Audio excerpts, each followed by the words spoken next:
PM મોદીના વડાપ્રધાનના 12 વર્ષ પૂર્ણ થતાં છોટાઉદેપુરના કાલિકા માતાના મંદિરે ભવ્ય મહાઆરતી યોજવામાં આવી હતી। કેન્દ્રની ભાજપ સરકારના સફળ શાસનને આગળ ધપાવતા દેશના વડાપ્રધાન નરેન્દ્ર મોદીના વડાપ્રધાન તરીકે 12 વર્ષ પૂર્ણ થવાના અવસરે ભાજપ દ્વારા વિકાસ, વિશ્વાસ અને જનકલ્યાણ મહાઅભિયાન અંતર્ગત રાજ્યભરમાં ઉજવણી કરવામાં આવી રહી છે। આ અભિયાનના ભાગરૂપે ગુજરાતના વિવિધ પવિત્ર દેવસ્થાનો પર મહાઆરતીનું વિશેષ આયોજન કરવામાં આવ્યું હતું, જેમાં મુખ્યમંત્રી, પ્રદેશ અધ્યક્ષ અને મંત્રીઓની પ્રેરક ઉપસ્થિતિ રહી હતી।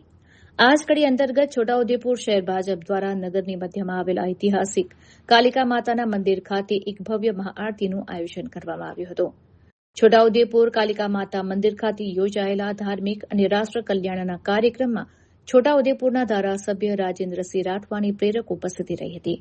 તેમની સાથે જિલ્લા પોલીસ અધિક્ષક ઇમ્તિયાઝ શેખ તેમજ છોટાઉદેપુરના મામલતદાર પણ ખાસ ઉપસ્થિત રહ્યા હતા। વહીવટીતંત્રના ઉચ્ચ અધિકારીઓ અને રાજકીય આગેવાનોની એકસાથે હાજરીએ કાર્યક્રમની ગરિમા વધારી હતી। આ મહાઅભિયાન અંતર્ગત યોજાયેલી મહાઆરતીમાં છોટાઉદેપુર શહેર ભાજપના વિવિધ સેલના હોદ્દેદારો, સંગઠનના પદાધિકારીઓ, કર્મઠ કાર્યકરો અને મોટી સંખ્યામાં નગરજનો ઉમટી પડ્યા હતા। કાલિકા માતાના દરબારમાં એકત્રિત થયેલા તમામ ભક્તો અને અગ્રણીઓએ દેશના વડાપ્રધાન નરેન્દ્ર મોદીના ઉત્તમ સ્વાસ્થ્ય અને દીર્ઘાયુષ્ય માટે માતાજીના ચરણોમાં શીશ નમાવીને સામૂહિક પ્રાર્થના કરી હતી। ત્યારે સમગ્ર મંદિર પરિસર ભક્તિમય અને ઉત્સાહપૂર્ણ માહોલથી ગુંજી ઉઠ્યો હતો। આજે છોટાઉદેપુર ખાતે સમૂહ આરતી અન્ય કાર્યક્રમમાં આજે અમે અહીંયા સૌ કાર્યકર્તાઓ સાથે આવ્યા છે। મહિલા મોરચો પણ ઉપસ્થિત છે।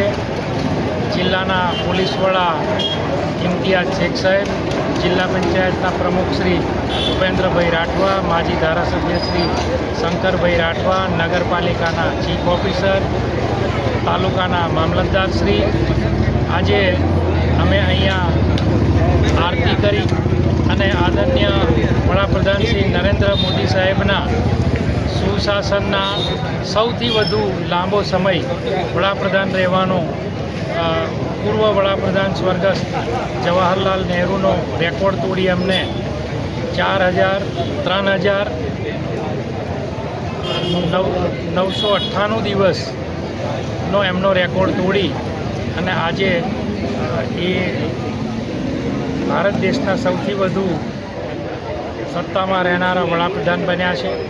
આજે અમે મહાકાળી માતાના મંદિરે તેમનું સ્વાસ્થ્ય સારું રહે, દીર્ઘાયુ બને અને આ મહાન રાષ્ટ્ર માટે ખૂબ સેવા કરે અને આવનાર સમયમાં આ રાષ્ટ્ર પ્રગતિના પંથે એમના હાથથી ખૂબ આગળ જાય તેવી આજે અમે પ્રાર્થના પણ કરી છે।